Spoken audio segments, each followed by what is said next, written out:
More takeaways from Sunday's game, including the switches that might have changed the game for the Texans offense and potentially the season.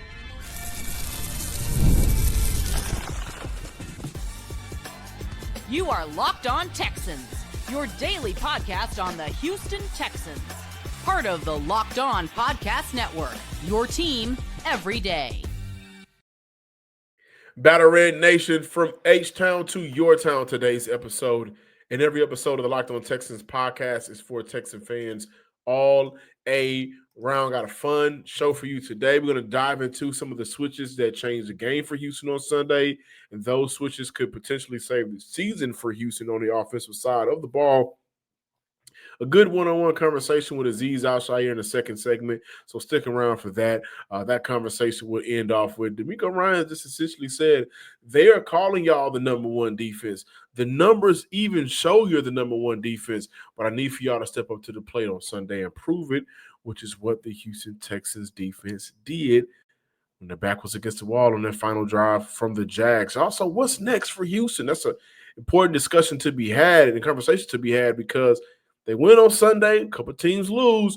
Now the Houston Texans could be rolling, working on some things, and that 7 seed isn't so far away. I'm your Locked On Texans credential media member and football analyst, John Hickman. Welcome to the show. And I thank you for my everydayers and newcomers for making Locked On Texans your first listen of the day. Locked On Texans podcast is a part of the Locked On Podcast Network, now the number one sports podcast network in the land. Boy, it's a good old month for the Texans. Well, a good week for the Texans and a good week for me, but even better week for y'all because we get to talk Texans. Now, when I look at some of the switches that changed the game, first and foremost, sometimes you don't need to make a switch. Sometimes you just need better judgment. And for Houston to put Sidy Sow out there with no playing time this year, and I can tell you guys from experience, he's not the greatest, right? I don't like to disrespect players in their craft, but he is not the greatest offensive lineman. He's a below-average offensive lineman, and Houston needs guys that can at least be average. So for Houston to put him out there like they did, I thought was incredibly irresponsible, but they kind of learned from whatever mistake that they made, and they pulled them. Demeco Ryans mentioned Houston will continue to move things around until they find the right group, referring to the Texans offensive line.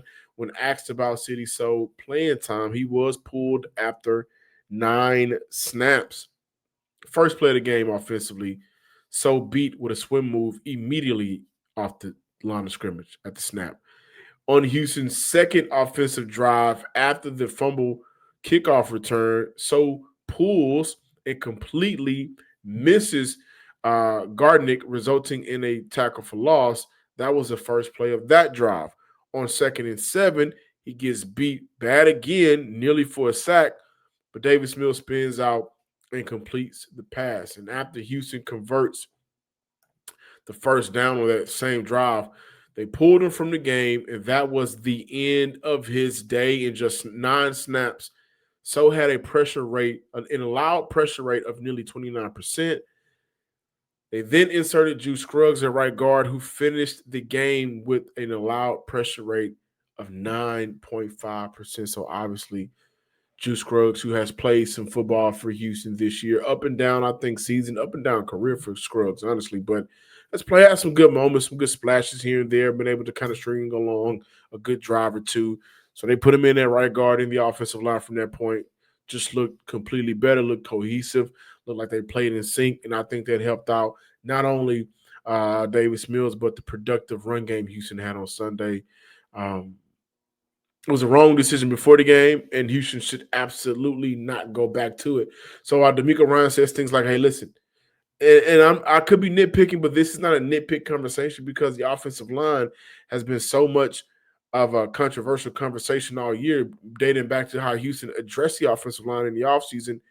Inserting a player that is not as good as a Juice Scruggs, not as good as a Laken Thomason, nearly malpractice. But the switch changed the game, and then that switch could potentially save the season. I think when Houston gets their guys healthy, Ed Ingram, Titus Howard back, I'm not sure that I would refer to it as a conundrum, right? Trent Brown was in a walking boot after Sunday's game.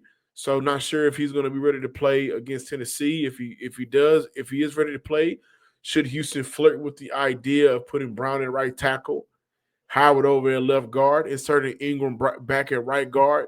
Of course, Urshry locking down that left tackle position. Andrews in the middle. Maybe that could potentially be Houston's best offensive line combination. I'm not sure, but ultimately, that is an area where for Demeco Ryans and Cole Popovich and Nick Caley and the offensive coaching staff, when they have these conversations and meetings, it has to be absolutely about who is the best player.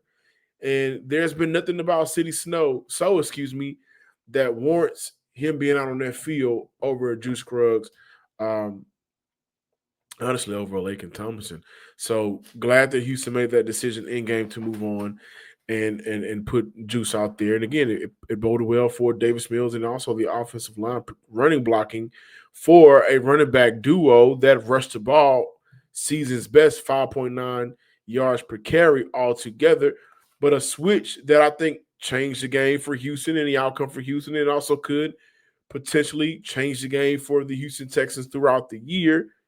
Woody Marks, 80% of the snap share at running back. Nick Chubb, 13% of the snap share at running back. Guys, that's important. I'm going to tell you why that's important. Simply because at this stage in Nick Chubb's career, right now, Chubb is not a starting running back. Been saying this since training camp. Been saying this since preseason. What you want to see from Chubb, if Chubb being able to relieve the starting running back, right? And this is more so of an indication of the type of weapon Woody Marks is than where Chubb is in his career right now, if I'm being fair. I would be a fool and I would be lying to you guys if I were to come on here and say Nick Chubb has been completely useless. That's not the case. However, when you look at what Marks brings as a pass blocker, let's start from the ground up, from zero up. As a pass blocker, Marks has been very good for the Houston Texans. As a pass catcher out of the backfield, I mean, he did it again on Sunday. I believe he had 2 catches for 10 yards. Nothing major, but he continues to be somewhat of a factor in the passing game for the Houston Texans, right? And now the value that he adds to this team as a runner, especially when, okay, guys, the big boys up front, they're moving bodies. They're not getting knocked back. And one thing that I had an opportunity to talk with Juice Scruggs about, and I had a good one-on-one conversation with him, I'll play that on Wednesday's show, is, he mentioned Marks is just doing a better job with his vision. His vision has gotten better. College vision and NFL vision, two different things, simply because in college, those holes are closed quicker. I mean, in the NFL, the holes will close quicker in the league than the big holes in college. So just complimenting him, Marks, how much he's gotten better in terms of seeing where he needs to bounce out to, or the hole he needs to hit, getting upfield as quick as possible. So I think that was a switch that not only changed the outcome of the game on Sunday, but it could potentially change the outcome of the Houston Texans season. This is a team that still wants to run the ball, and they want to be good at it. Great performance from Woody Marks. And hey, listen, a good performance from Nick Chubb in his 13% snap share, where he ran the ball at nearly 10 yards a pop, right? That's what Houston needs moving forward. And also, I just like prioritizing Jalen Noel over Christian Kirk. Now, Kirk still had more of a snap share than Jalen Noel, but Jalen Noel was more utilized on offense more. Noel had 3 first downs, 2 in the second half. Christian Kirk had 0 altogether. Noel was more of a downfield threat for the Houston Texans. He averaged 7.5 air yards compared to 4.33 to Christian Kirk's. And of course, we're looking at, this isn't apples and oranges. This is apples and apples. These are the numbers from the slot. Plus, Davis Mills and Jalen Noah had a good connection going in training camp as well. I think they played out in their favor for the Houston Texans. So, some of these switches, I think the Houston Texans, they still got to find the offensive line combination, the best that works for them. Obviously, we know moving forward, it should be no more so. But these switches, getting Marks out there a lot more, right? Getting Jalen Noah the ball because Houston lacks downfield, a threat downfield. If it's not Nico Collins, there's not a lot of players that can just go out and make a play downfield, not turn it into a 20-yard catch and run, but a player that can get a 20-yard bomb down the field. Not a lot of them. That's what Jalen Noah can be for this offense, and I think it'll be well for Houston moving forward. When we get back, Azeez Al-Shaair led the team in tackles, had a great performance, continues to be the heart and soul of that defense. Let's hear from him on the opposite side.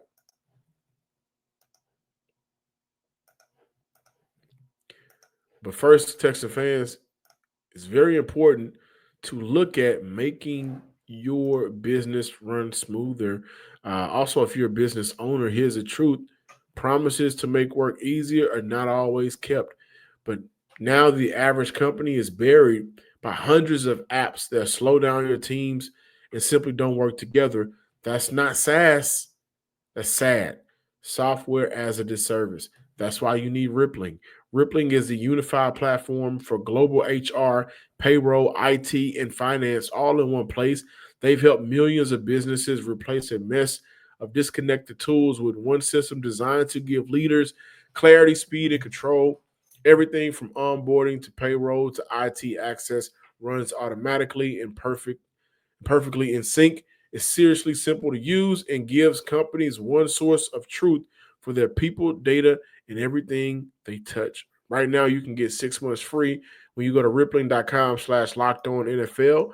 Learn more at rippling.com/lockedonnfl. That's rippling.com/lockedonnfl for 6 months free. Also, the NBA is back, and there's no better place to get on the action than FanDuel, the official sports betting partner of the NBA and NFL. Everything you miss from the start of the game, you still have an opportunity to get into the middle of the game. Or maybe you want to ride the fourth quarter comebacks. FanDuel has live bets on everything so you can stay in the game whenever you're ready to hop in. Plus, you can even combine your live bets into a same game parlay for a shot at a bigger payout. It keeps everything exciting, especially when your team is making a late push. Right now, FanDuel is giving new customers $300 in bonus bets when your first $5 bet wins. So head to FanDuel.com to sign up. Play your game with FanDuel, the official sports betting partner of the NBA and NFL.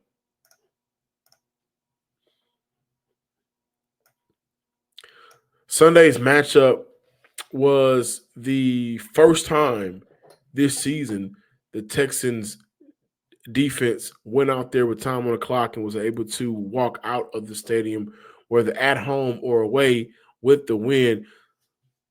That's important. Sometimes we create these narratives, and I'm a part of it. I'm a victim of it. You know, how much does the defense look towards the offense to bail them out? Are they tired of it? Could that cause friction? When you get a moment like that on Sunday, I think it eases both sides of the ball. But let's hear more about just getting that victory, the relationship with Demeco Ryans, and more from Azeez Al-Shaair. Emotionally, can you describe today's victory? It was awesome, man. Just, it's a heavyweight fight, man. You playing NFL football, and then on top of that, divisional game. So, I mean, the emotions were super, super high, from kickoff all the way, obviously, to the end. And, just to pull out that win, it was huge for this organization. Question that I really want to ask is, you guys, time and time again, do a great job defensively, making sure that this team has every chance and opportunity to win this game. This isn't an indication on any other things that plays out in your favor, but how important is it today to kind of see that one-score victory finally go your way? I think that was a huge thing because Demeco challenged us at the beginning of the week for defense. Like, hey, you say you do this great defense, but, there's been multiple times in the games where defense is on the field last and they end up scoring. whether it was Denver the week prior, they ended up kicking the field goal to win, or whether it's Tampa Bay a couple of weeks back, the first season home opener, they drove all the way down the field and scored. So it's like, if you the best, you got to show it first play to last play. And that's what, as soon as the offense scored, we didn't care if they got 2 points or not. We knew we were going to be up by 1 point or 3. And either way, it didn't matter. We got to close the game. So it was a great challenge that he challenged us with at the beginning of the week, and then had the opportunity to show it and got it done. And it was like the ultimate feeling. One more question. How's the relationship with you and Demeco Ryans, and how has Demeco been able to kind of use you as a vessel for his message for the rest of the team? Yeah, I mean, Demeco is a huge part of, my just journey and my success throughout the NFL. He was really, really hard on me as a young player, and just helping me with like fundamentals and getting my mind right on just how to play the linebacker position the right way. And I always had abilities, but it was really helping me just kind of hone it all together and teach me how to be a pro. So now, it's kind of seamless. The message that he has and things that he says is kind of like, I already know how he's feeling. He knows how I'm feeling. So a lot of times, even people think like we were talking every single day. Sometimes we don't even got to talk. We look at each other and like, hey, like, you know what's up? Like, there's no words that got to be said. So. All right, brother. Appreciate it. All right, Liz, I want to shout out Azeez Al-Shaair giving me an opportunity to have that conversation with him. He was a little tired at his locker room, so I appreciate it. But when we talk about this Texans defense, guys, this is where they rank. The number one defense, this is where they rank. First in yards per game, first in points per game, 16.7 now. Second in interception rate, third rushing yards per game, third in passing yards per play, third in first downs per game, third in third down percentage, fourth in passing yards per game, fifth in yards differential per game, seventh in rushing yards per play, eighth in point differential per game. This is an elite defense. This is a very elite defense. And you get the message, you get the feeling that, hey, for Demeco Ryans, he knows this is an elite defense. This is something that I mentioned on the squad show at one point during this season, where it does feel like Demeco Ryans this season, and more than likely a lot, leans on that defense because he knows the players that he put together on this roster, and he understands and knows how they performed and how they can perform, and how for right now it feels like the offense isn't where we absolutely need it to be true contenders, but we still need to win ball games. My defense, hey guys, I need y'all to win these ball games.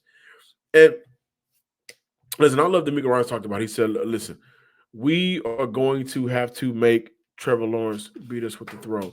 Essentially, that's what he said when I asked him about the game plan, stopping the run and force Trevor Lawrence to throw the ball. And when you look at some of the things that Houston was able to do defensively, the coverage, especially in the second half, from the linebacker group on back to the secondary, was stout, outstanding. And that led to Trevor Lawrence having to hold the ball a little bit longer. And that led to those split seconds that Danielle Hunter or Will Anderson almost got the quarterback. That led to them actually getting there to the quarterback. That led to them actually creating that pressure. And for the coverage, it led to Danielle Hunter getting 3.5 sacks. It led to Danielle and Will Anderson combining for with 15 to 16 pressures on the day, right? So the defense on the back end, I think, took that personally. Kalen Bullock had a missed tackle that was 3rd and 17, and I want to say the tight end picked up 21 yards. So that was one of those missed tackles errors. Houston has to clean that up. But on the day, you look at coverage-wise, Kalen Bullock continues to be a damn good safety. And we're not talking about Kalen Bullock a lot simply because at his position, it's either interceptions or we're solid, but he's played some good football for the Houston Texans. I'm looking at Bullock right now. Listen, Kalen Bullock has allowed 92 yards on the year through 10 weeks of football. 2 interceptions on the year, only 1 touchdown accounted for per PFF on the year. He has multiple games of under a 50% passer rating in the NFL. No penalties for Kalen Bullock this year. So the messaging for the defense altogether just feels like we've had these moments in spurts. We've had these moments in games all the way up until on 2 occasions the last drive. I need for you guys to play from the start to the finish. And we got to credit the defense. A Mills interception early and a fumble kickoff return, 10 points on the board on the favorable side of the field. Right? A couple of blunders early in the game, but they were able to clean it up in the second half, only allowed 9 points. Now, what's next for Houston? That's a very important conversation that should be had. And so we'll have that here on the Locked On Texans podcast. Today's show is brought to you by our friends over there at Peloton. Look, folks, it's time to break through the busiest time of the year with a brand new Peloton cross-training Tread Plus that's powered by Peloton IQ. It's Peloton's most elevated technology and equipment yet that gives you real-time guidance, and it gives you endless ways to move, whether you want to work out by yourself or if you want to work out with your favorite instructor, like my personal favorite, Alex Toussaint. He always gets me fired up to tackle the day. And the thing I like about Peloton, it helps me achieve more in less times. They have features that help you plan, stay motivated, track your progress, and Peloton IQ also provides personalized workout plans and recommendations. That's something that I use right now during the busiest time of the year covering the NFL. They plan my workouts for me based on my mood, my vibe, and also my favorite instructors. So make sure you check it out and use it because it also helps you correct your form in real time, and it maximizes your reps. It counts your reps so that you can do it smarter, safer, and more efficient. Let yourself run, lift, flex, push, and go. Explore the new Peloton cross-training Tread Plus at onepeloton.com.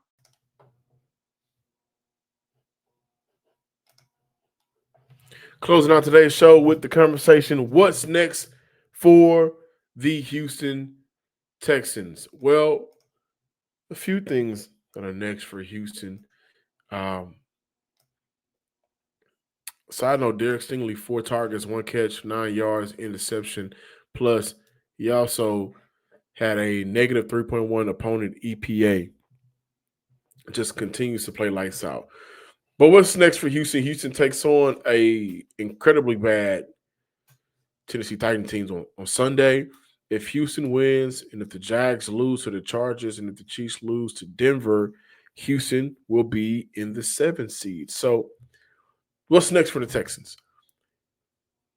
Do they feel comfortable enough to roll with Mills for the Tennessee Titan game because they have a short week?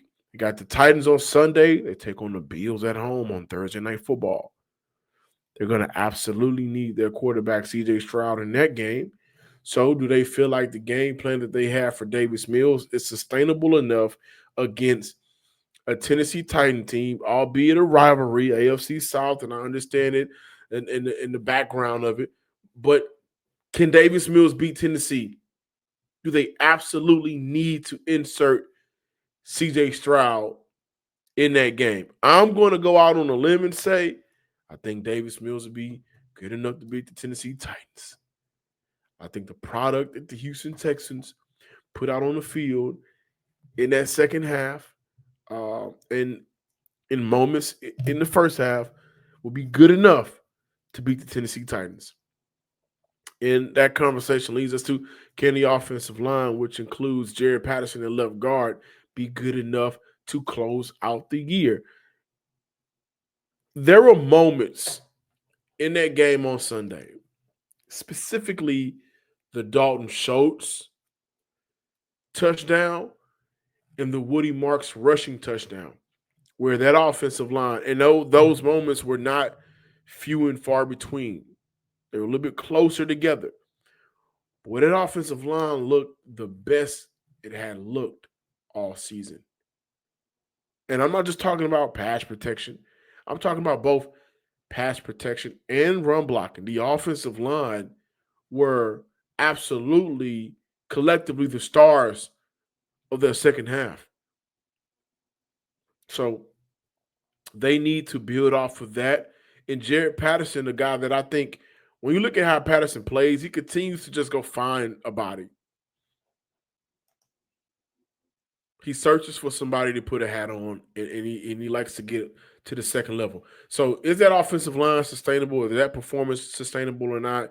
And I think for Houston this week, they have to be intentional with who they're going to put out there as their best five, because they may be able to get away with it against Tennessee. And you look at Buffalo, they haven't been able to really generate a pass rush on the year, guys. I don't have the numbers in front of me. I'll talk about it throughout the week, but they're not getting after the quarterback. But the importance of getting it right now is they got to build off of it. Yeah, they got to build off of that. Because when they start to get a little bit deeper in their schedule, where it starts to get a little bit tougher for Houston again, right? After Tennessee, they take on Buffalo, then the Colts, then the Chiefs. Those two games are going to be important for Houston, and they need to make sure that before they get there, the offensive line will be ready for that task. And you don't get ready unless you stay ready. They got to stay ready right now. They got to be ready right now. So this week it has to be who's the best five. And put those players out there. Also, what is just as important, y'all can say what y'all want, man. I'm always here to give credit where credit is due. The San Francisco game, if I remove the red zone blunders, which can't really remove it, but before CJ Stroud went down against Denver, moments throughout the game Sunday, but specifically in the fourth quarter, Nick Caley looked good. He has looked good. Like, I know a lot of people are advocating for Caley to be fired. You have every right to feel that way. But what's next for Houston is still, right now, who do we have at offensive play caller? Who's our offensive coordinator? Can he really be for real? And he's been stringing together some good moments in the last couple of weeks for the Houston Texans. So can he continue his success as a play caller? I think it's very important. And we know that if he has mental errors, if he's not operating with good situational awareness, then the Houston Texans will have a hard game against Tennessee, against Buffalo, against Kansas City, against the Colts. If he's not good, my message to the Houston Texans on Friday was Davis Mills does not have to be perfect. Nick Caley has to be perfect. And when he was perfect on Sunday, 26 points. Yeah. When they got down to that red zone, looked completely different.